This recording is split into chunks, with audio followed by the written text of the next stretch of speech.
So Daniel, thanks very much for your willingness to be interviewed. The students of the present and future can learn from your experience and knowledge. I wonder if you could take a minute or two to begin with and Thank you just for having me. just tell us about your background, your training, where you've worked and so forth. Sure. So my name is Daniel Scott. I am a public safety and emergency management professional. I actually started out in response. So I was educational law enforcement. So I was cross-trained in law enforcement, and I was an emergency medical technician. I dealt with all fire. So as a educational law enforcement, we responded to everything. We responded to fires, medical calls, anything that had to do with illegal actions. So from there, though, I kind of developed a passion for safety and compliance and emergency management. And ultimately, more than that, my career and my kind of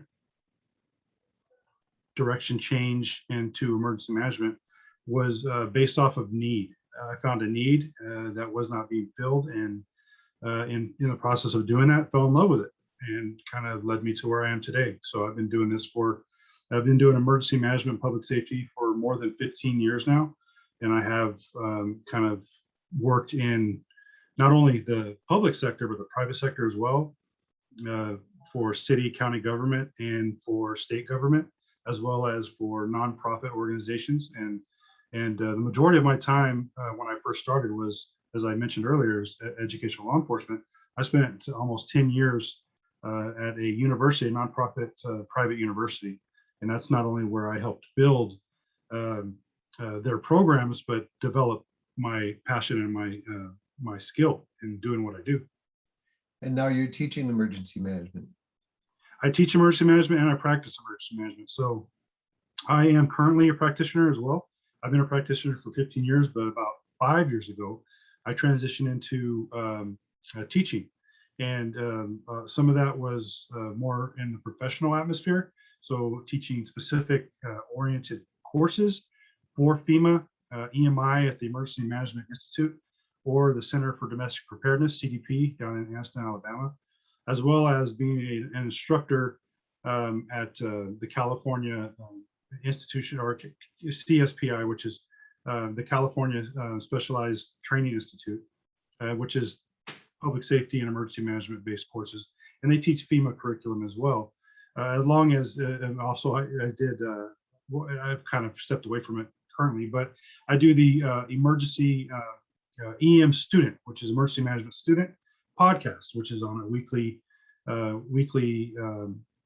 drop on Wednesdays. And I do EM Weekly with Todd DeVoe, a podcast that we do weekly on Thursdays. So my kind of diverse in what I do. I've also set on educational compliance and development groups for how to develop proper emergency management policy and curriculum for the higher ed and for professional use. Okay. And also mention you and I met because we were both on a FEMA ethics committee through the higher education program. So just mention that's how we got to know each other. So you are one of the more unique individuals in this field who really do have a foot in the practitioner camp, but also leave a big footprint in the academic camp as well. And I thought it'd be interesting to talk to you about the differences between emergency management practitioners and academics in terms of the culture, what is important to them, and also maybe talk a bit about the divide between the two. Well, that's really what drove me to start stepping into the academic realm, was the divide. I mean, as a practitioner myself, it was easy. And as I mentioned, when I started working in emergency management, I didn't really know a lot about it. I learned as I went. I learned as the need arose, and that led into me falling in love with it and then developing a passion for it and going to get more education. Well, in doing so, I also fell into that niche of, there was a divide between the academic side, which is who teaches emergency management, and then the practitioner side, that does it. Well, I was a practitioner, and I wondered, well, why is there such a divide? So, which is my nature is to network and to work with others and collaborate, which is why I fell in love with emergency management. By the way, it's one of the most collaborative and welcoming professions because you work with everybody. I mean, we're as an educational law enforcement. I worked with everybody. I worked with EMS. I worked with fire. I worked with PD. I worked with OSHA, and so I got really good at knowing the language to speak. You know, when you go out into response into the response industry in general, you usually have the fire that doesn't get along with PD, or PD doesn't get along with EMS, or EMS don't get along. So it's just one of those things. But as that's where I worked and I got along with everybody. And when I got into emergency management, even more encompassed the fact that you work with everybody and it's collaborative, and you want the whole community aspect of things. You want the collaboration. And I felt, why would we not want to collaborate more with our higher ed academics and bridge that gap? And it's been a conversation that I've had over the last 5 years as I've put my foot into the academic side, as to how necessarily not why, how we can fix it. Because we know why. All right, there's two different ways in which we approach things, and the academic says this is how you should do things versus the research, and the practitioner says, well, that's not how it works. Kind of like a law enforcement when you go through the police academy, right? You go through a 6-month training course, you get all this training. They tell you they ingrain all this stuff into you, and then when you go out and get a job, the field training officer looks at you and says, forget everything you learned in the classroom. This is how we really do it, right? Well, that's kind of what we saw as the divide. You have them teaching this in the classroom, but when you get out to the real world to do it, they're saying, well, that's not how we really do it. That's not how it works. And it was like, well, why are not practitioners not volunteering their time to say this is how it works in the office, or opening up their office for interns and student and volunteers to say, come and work and see how it's done? And why aren't academics reaching out to the practitioners and saying, I'd really like to know, you know, what is you do, how realistic it is that the way we're teaching it, and if you would come into my class and be an expert presenter, to which every profession or every academic realm should require some type of outside entity to come in and say that actually do the job every day, to say this is what we do, this is how we do it, and what you're learning you're going to be able to apply. Some of it it's more theoretical than it is practical. And my goal in doing this is to bring those two together and have more collaboration between the two. And as we and you were talking about before we started recording, some academics, when they do the research, a lot of the practitioners don't read it because they don't know where to find it, or they don't have access to it.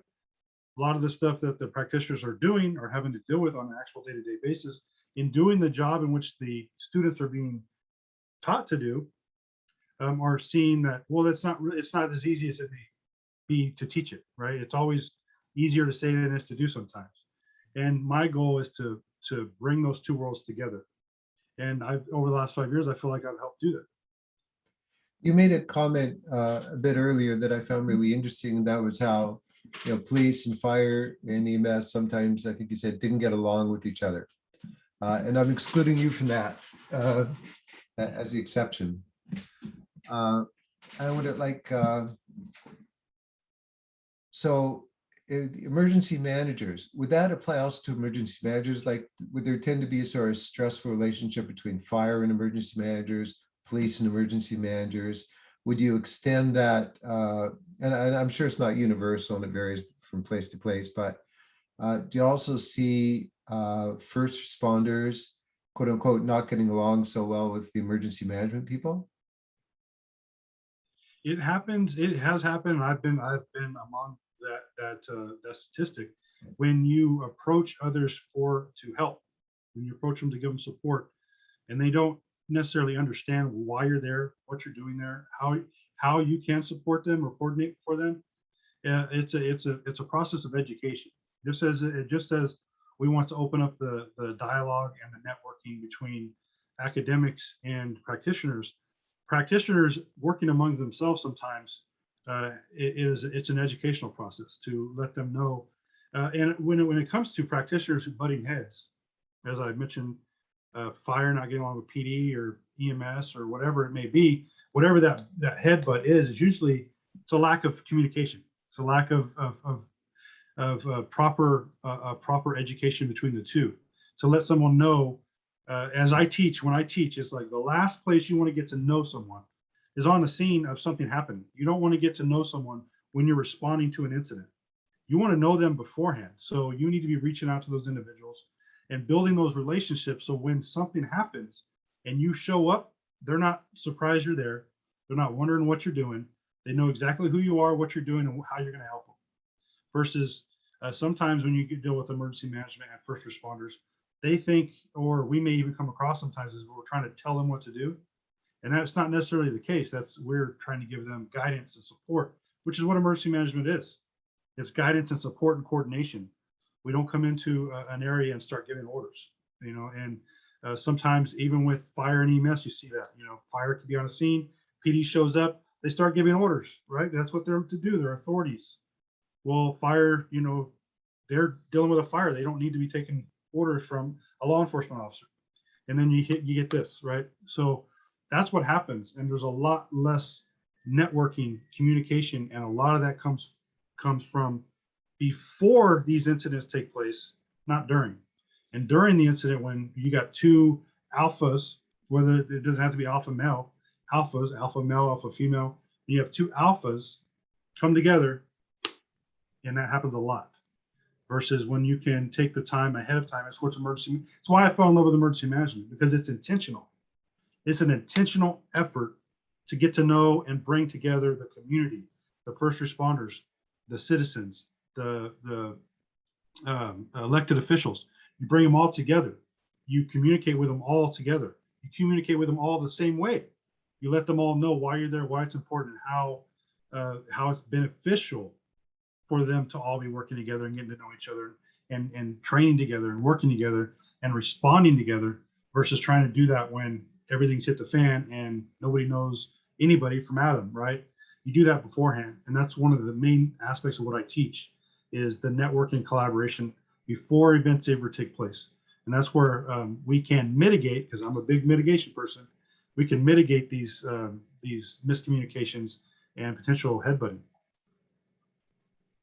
So if you think about this issue that you're talking about from an institutional perspective, you're talking about very different and separate institutions.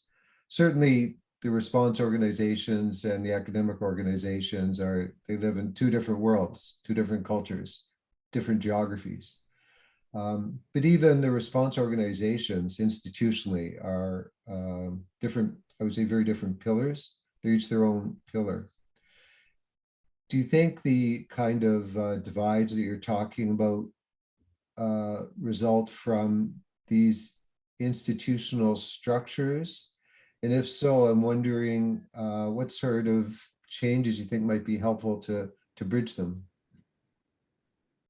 Well, it's kind of hard there is definitely institutional, and it's what's the word I'm looking for? It is, well, let me put it like this.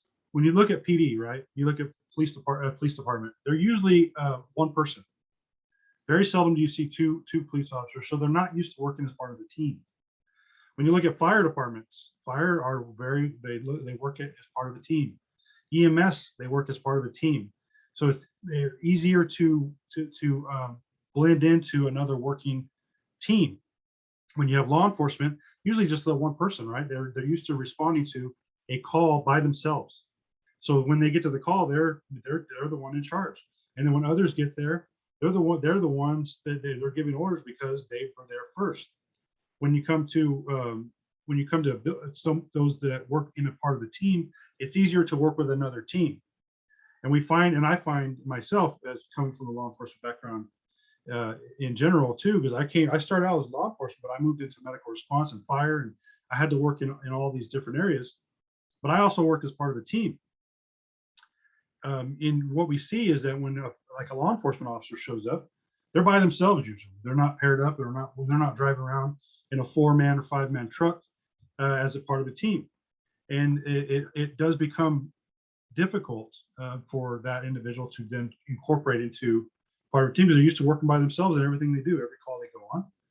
And so it is a departmental issue. And then when you have other departments, because they don't answer to each other, they very rarely work with each other, coming in, and then you have to work as part of a team, that sometimes doesn't work as well as you would think it should or could work. That's why I'm one of doing networking, collaboration, and working, getting to know each other and doing training and exercises all before major incidents take place. So if you're giving some advice to a young professional entering the field, they've got their new degree hot in their hand, they're waving it around, just they get a job somewhere with some municipality or whatever it happens to be. They're facing a lot of challenges as a young professional. They have a whole lot to learn. And they're part of an organization with people saying this is what you need to do, A, B, C, D. And they all probably have way more work than they can cope with, if they're trying to deal with the whole spread of mitigation, prevention, preparedness, response, and recovery, all of those things. So acknowledging that there's a lot going on, what sort of advice would you give to them? Well, first is to go into it knowing that you don't know everything. So the fact of the matter is you may have a degree, but going into a program, knowing that you probably don't know everything and you still have more to learn, but with the open mind enough to know that you need to seek out help. I always recommend, and this is why I love emergency management, is that I can reach out to other emergency managers by networking, people I've met. If I don't know something, I know someone else who knows it better, and I can ask them for help. So going into it with an open mind and no pride. Sometimes well, I just got my 4-year degree and I know everything there is to know about recovery and mitigation, prevention, and whatever else that there may be. You can go your whole career and not touch every function of emergency management. And there are those in emergency management who only concentrate on one or maybe two functions of emergency management. So there are going to be people out there who are going to be better than you at any given day. And knowing that is important. But also knowing that if you work in a jurisdiction or an organization, you may be a one-person shop. So you may be touching every single thing that we just talked about. You may be touching prevention and mitigation and response. You may be touching all of them, but never really fully mastering any one. And then there's those that are blessed that have teams, and you are blessed enough to say, well, you're only working in response and recovery. You're only working in prevention and mitigation. You're only working in preparedness. You're working in planning. You're working in training. You have the budget and the resources that you can spread out, and you can actually become a specialist in an area. Like myself, I am a practitioner. I'm the only one that does emergency management. I had to build an emergency management team to help me with the rest, because I'm the only person here that actually is a certified emergency manager who does the emergency management job. Versus if you go into a department where there's 5 to 10 people doing that work there, you're going to find that you can more or less specialize in a specific area. And as I said, you can go your whole career and not touch every function. So just knowing that, going into it with an open mind, going into it without any pride, just because you have a degree. And I've experienced that. There are emergency managers out there with 25 years experience, and they'll run circles around anyone with a degree. And you have those who, like myself, who started it, obtained my degrees, and have used that to help bridge that gap between the education and the non-education. You have those that said, well, you can't really be a good emergency manager unless you have a degree. And then you have those that said, well, you can't really be a good emergency manager unless you've done it. Well, how do we bridge that, right? Does having a degree make you less of a practitioner?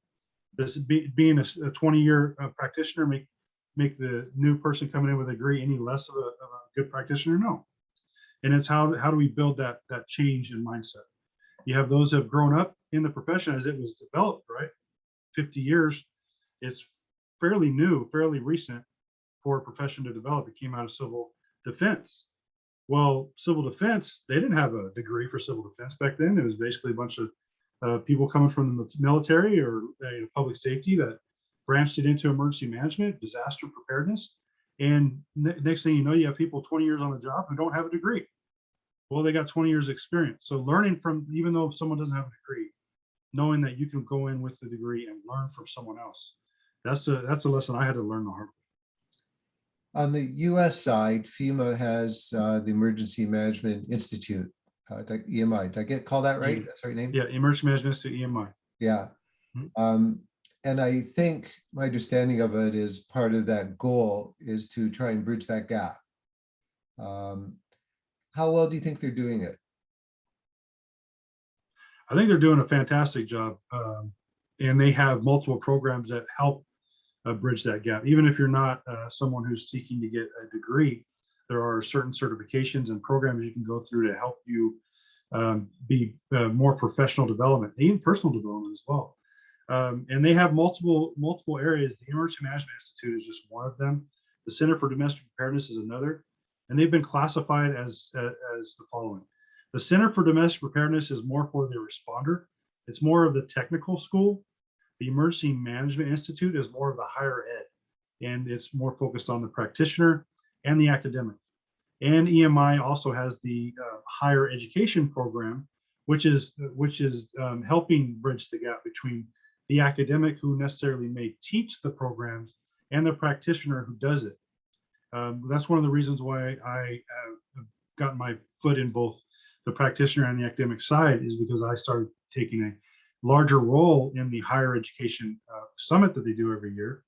And I got to work with the professors and practitioners doing it. And that summit is something that they open up to academics and practitioners, which is something you don't see a lot. Either you see a conference that is for academics, or you see a conference that's for practitioners. We need to see more of that collaboration, as I said, in that mixing of academics and practitioners. Yeah. In Canada, we have something called the Canadian Risk and Hazards Network. And one of the purposes of that is to try and bridge that gap between academics and practitioners. We used to have something called the Emergency Management College, which was run by what's now called Public Safety Canada. But a number of years ago, under a previous government, a conservative government, it got disbanded. I guess for budget reasons, mainly, I suppose. And I think that was a huge loss to emergency management in Canada. So sure, we have a lot of colleges and universities offering programs now, but they're different than what a governmental institution will do, which is dedicated to training, professionals, in the field, and to networking them with each other. And I think that was just a huge loss for Canada, and I sure hope we get it back one day. So you're way ahead of us in that area. Well, I mean, in general, and I feel, and this is something that I teach pretty heavily, is that it's completely reliant on us that are doing the job, whether it's teaching it or doing it as an emergency management practitioner, to stress and to vocalize and to advertise and market the importance of emergency management, why it's important, why they need programs, why they need practitioners, why they need training programs, but more important, why they need funding in order to do all these things. And it's upon us as the individual doing the jobs that need to be really raising the sound and the volume of why it's important. And if there was ever a time that we could be on the front lines driving this program, or these programs, is right now during COVID, and all the variants that are taking place. And in addition to the COVID pandemic, you have fires, and you have earthquakes, and you have hurricanes, and you have storms, and you have whatever else, right, that are taking place and around the world, globally, not just locally, globally, that we could be out front saying this is why emergency management is important. And another aspect of this is we are all over the board in what we call ourselves. disaster management, emergency management, emergency preparedness, disaster preparedness, emergency manager, emergency management specialist, emergency management coordinator. None of the names are the same. None of the job descriptions stay the same. None of the degree programs are the same. Emergency management versus Homeland Security. They're all, I mean, we're all over the board ourselves. So how do we get other people to take us seriously when we can't even figure out how to standardize ourselves? We're not standardized in any way. And we need to come together as a community. We need to become standardized. And we're all over the board. You know, disaster, crisis, emergency, they all mean the same thing. They're ultimately the job. A crisis manager is the same as a disaster manager, same as an emergency manager. None of us call ourselves the same thing, and we need to get on that as well. Are you optimistic in terms? What sort of time frame do you foresee that happening in? Because there has been some progress made. There has been some progress made, and you see it is a growing trend, especially during COVID, that more positions are making themselves available. What is not progressive is the fact that those who are implementing these positions don't understand the position that they're implementing. And I've seen it all over the board there as well, these new positions that they're creating. And they're combining jobs as well, which is even harder. Because when you have someone, and I've done it, I've been there until I came up in my profession, is, you know, I did it as a safety compliance professional and as an emergency management professional. Those are two full-time jobs. And when you combine that with being a full-time responder on top of it, you have 3 full-time jobs. And a lot of organizations, they'll do other duties as assigned, and they'll make a fire captain, or they'll make a police lieutenant, or they'll make a EMS supervisor, the emergency manager. And now they're doing emergency management on top of another full-time job. Emergency management is a full-time job. And then you have individuals that are now coming into these new jobs that are being created, these new positions, and they're combining them to save money. Then they're making them emergency management, risk management, public safety. So you have 3 different full-time jobs that they're putting together. And when you got an environmental health and safety position that incorporates emergency preparedness and management, you're setting them up for failure. And that's a growing trend. And until we can get a handle, so the good thing is that people are putting these positions in place. The bad thing is they're doing it badly. When you're setting someone up for failure by giving them 3 jobs in their job description, they're going to fail because one of those areas is going to suffer. Whether it won't be intentional, they're just going to be so spread out and having it, because a lot of safety is reliant on compliance. And if you're not in compliance, you're in trouble. So you spend most of your time trying to stay in compliance, and you don't do the stuff that needs to be done as far as like training and planning and exercising. Yeah. Like here in Ontario, I think something like 70% of our emergency managers, they're fire chiefs who are just given that task to do off the side of their desk. And that happens here in the States as well, Yeah. some of the smaller jurisdictions. Yeah, the smaller communities. And the reason is largely financial. You know, Yeah, they want to save money, or they don't have money. Or they don't have money. They may not have a budget. So Yeah. it is hard when you're faced with not having a proper budget, and needing to do other things that cost money so you have to cut corners. And when you cut corners, because you have no choice to do so, these programs suffer. Yeah. Interesting. Well, Dan, it's fascinating to get your perspective on the difference between academics and practitioners. Do you have any parting comments you want to make to the young emerging professionals before we wind this up? Just to take it seriously. If they're doing this, they're going into this line of work. It's not as easy as it may sound on paper, and it is one of those two that I feel I'm very passionate about. And I feel if you go into a line of work of public service and any realm, whether that be public safety, emergency management, healthcare, you have a moral obligation to do your job correctly, and you have a moral obligation to make the profession that you're going into better. And if you're pursuing that realm or that route in any way, I would just encourage you to go into it knowing that you have a moral obligation to make your profession better and to do your job as best you can. a good argument why they should be taking ethics courses in emergency management programs. I want to thank you again for your time, and I look forward to talking to you again soon. Take care. Thank you for having me on.